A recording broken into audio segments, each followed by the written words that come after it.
निखिल ऊपर बालकनी में खड़ा था। वो दूर जंगल की तरफ देखते हुए कुछ सोच रहा था।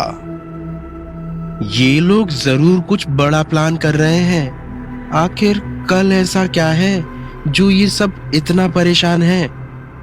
पता नहीं ये सब कहाँ जाने की बात कर रहे थे। कल मुझे किसी भी तरह देव का पीछा करना होगा। अगर कल भी उन लोगों ने कुछ गड़बड़ की तो इस बार वो वृंदा मुझे नहीं छोड़ेगी। रात के 11 बज रहे थे।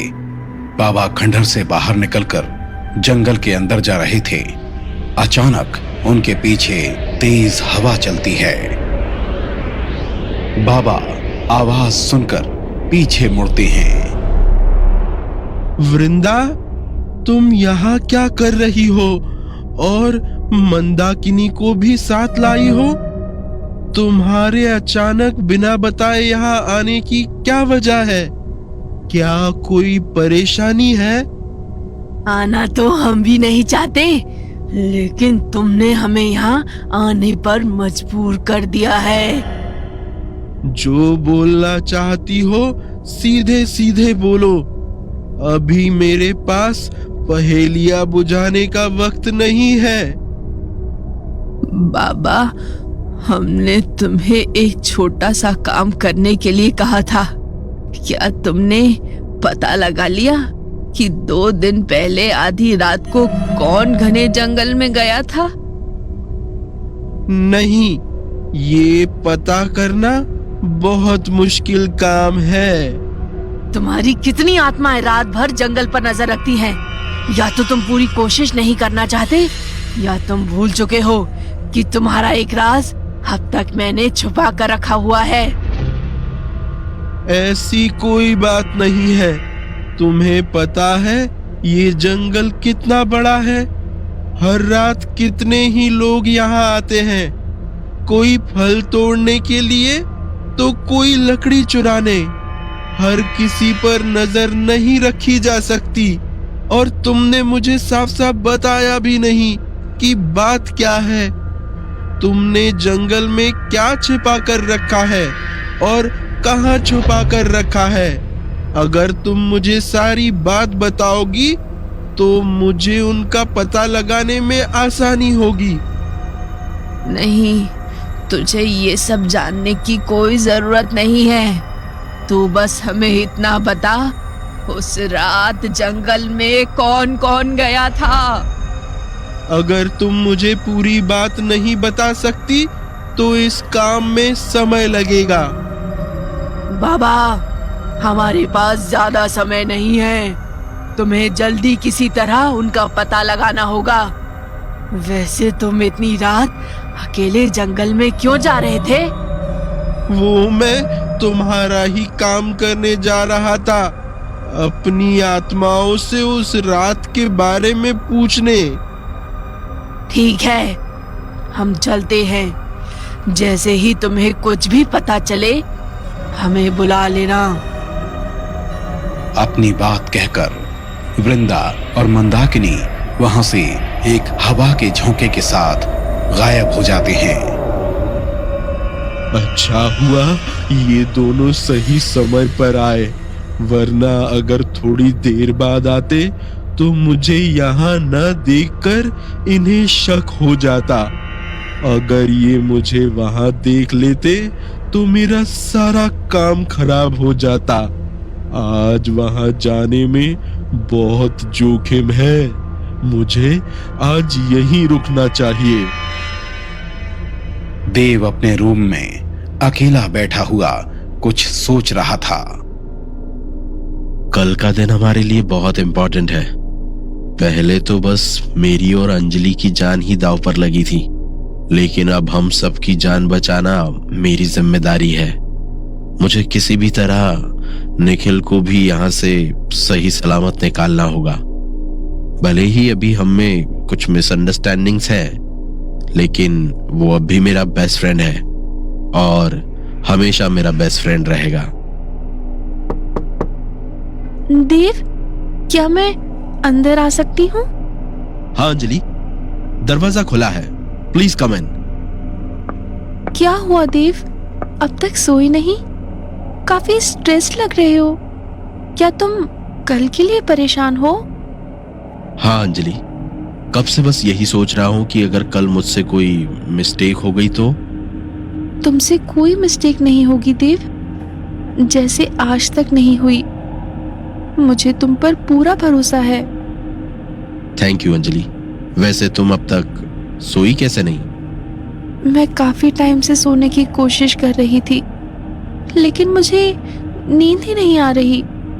मुझे बस कल रात का इंतजार है। देव, तुम श्योर हो तुम ये काम अकेले ही करना चाहते हो? तुम्हें अकेले ही हम सबके लिए इतना खतरा उठाने की कोई जरूरत नहीं है। अंजलि, ऐसी कोई बात नहीं है। मैं तुम्हें प्रॉमिस करता हूँ, कल हमें मंदाकिनी से छुटकारा मिल जाएगा और जल्दी ही हम वृंदा को भी हरा देंगे और अपनी नॉर्मल जिंदगी में वापस चले जाएंगे। अब तुम्हें भी जाकर आराम करना चाहिए। रात बहुत हो चुकी है। कल का दिन हमारे लिए बहुत इंपॉर्टेंट है। वो देव, एक और बात थी जो मैं तुमसे कहना चाहती थी। हाँ अंजलि, बताओ क्या बात है। मुझे माफ कर दो देव। अंजलि, तुम माफी क्यों मांग रही हो? देव, आज तुमने हमें बचाने के लिए एक बार भी अपनी जान के बारे में नहीं सोचा। और मैं, जब हमारी लड़ाई हुई थी तो मैंने छोटी सी बात पर तुम्हें इतना कुछ कहा, और फिर तुम्हारे ही बेस्ट फ्रेंड के साथ मिल गई। मेरी ही वजह से आज तुम्हारी और निखिल की दोस्ती भी पहले जैसी नहीं रही। इतना कहते हुए अंजलि की आंखों में आंसू आ जाते हैं। ऐसी कोई बात नहीं है अंजलि। पिछले कुछ दिनों में जो कुछ हुआ है उसमें किसी की गलती नहीं थी। हमारा टाइम ही बुरा चल रहा था। हमें तो ये भी नहीं पता कि जो कुछ हुआ वो हमने खुद किया या किसी और ने हमसे करवाया। लेकिन सब ठीक हो जाएगा अंजलि। यहाँ से जाकर हम नए सिरे से सब कुछ शुरू करेंगे। देव अपने हाथ अंजलि के कंधे पर रख देता है। अब ज्यादा मत सोचो अंजलि, जाओ और आराम करो। तुमने कुछ भी गलत नहीं किया। Thank you Dev. Good night. Dev Anjali की तरफ देखकर स्माइल कर देता है और फिर अंजलि उठकर रूम से बाहर चली जाती है। वृंदा और मंदाकिनी वापस उस तहखाने में आ जाते हैं। बाबा उन लोगों का पता करने जंगल में तो गया है। तुझे क्या लगता है बाबा उनका पता लगा पाएगा? नहीं, वो बाबा झूठ बोल रहा था।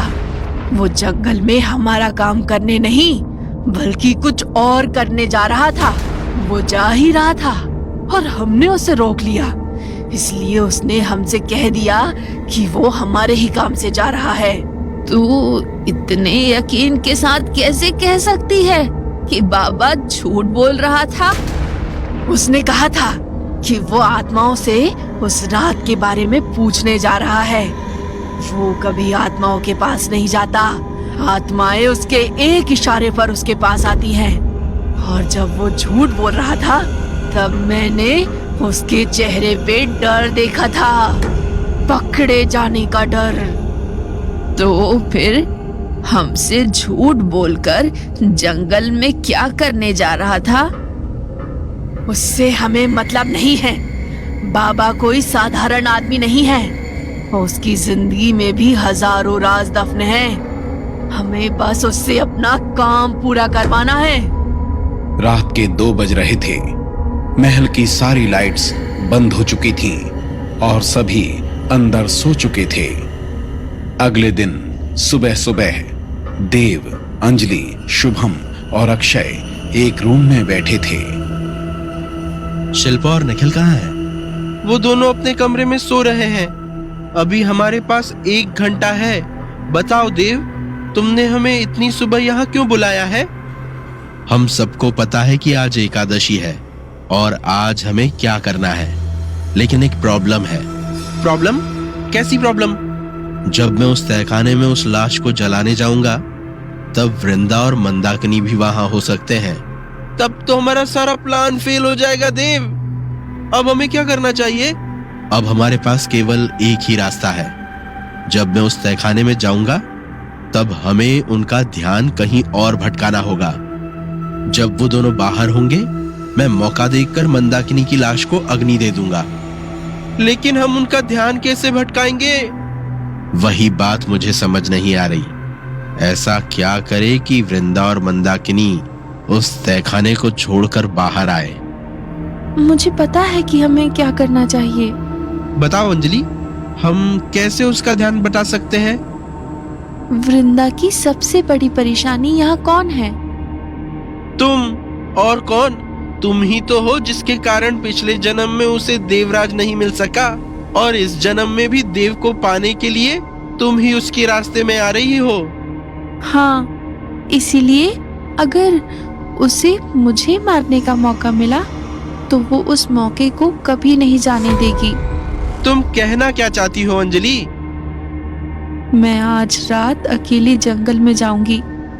अगर मैं बिना लॉकेट के जंगल में गई तो मुझे मारना वृंदा के लिए कोई बड़ी बात नहीं होगी, और वो मेरे लिए उस तहखाने से बाहर जरूर आएगी। जब वो वहां से बाहर आएगी देव उस बॉडी को जला देगा। मान लिया वृंदा तो हमारे पास आएगी, लेकिन मंदाकिनी का क्या? अगर वो वहीं तहखाने में रुक गई तो क्या होगा? नहीं, ऐसा नहीं होगा। वृंदा बिना मंदाकिनी के कहीं नहीं जाएगी, वो जरूर उसके साथ ही आएगी।